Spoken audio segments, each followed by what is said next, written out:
your lecture about what is RAM. So let's start with what is RAM and why we use the RAM in computers. So random access memory is a type of data which is used to store the data in computers. It takes the form of ICs that allow the stored data to be accessed in any order. And it is a type of volatile storage, that means it will lose after switching off the computer.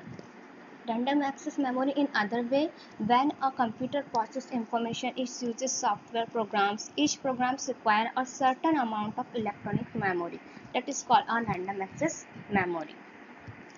In other way, in easy definition, when a place in a computer where the operating system, application programs and data in current use are held, data in RAM stays there only as long as your computer is running.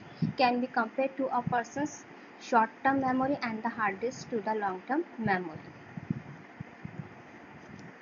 Now let's take a types of RAM. This is two types of static RAM and dynamic RAM. So what is a static RAM? It is also a volatile memory which is used in cache memory and register, and it sustains the information able to operate at high speed. That's why it's very useful and it is no need to refreshing.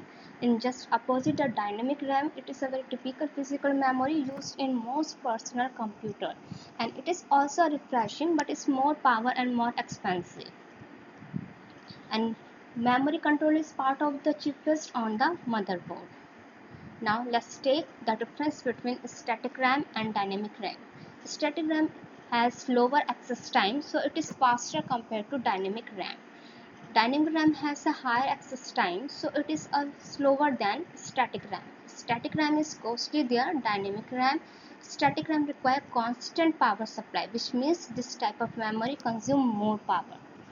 And due to the complex inter-circuitry, less storage capacity available compared to same physical size of dynamic RAM memory chip. So due to the small internal circuitry in the dynamic RAM, so one bit memory cell of dynamic, the largest storage capacity is available in dynamic RAM. Now the last difference is static RAM has low packaging density, but in the dynamic RAM has high packaging density. I hope now you can better understand what is our random access memory and the types of RAM and the difference between static RAM and dynamic RAM. Yes, of course, I will soon come in the next video. Thank you.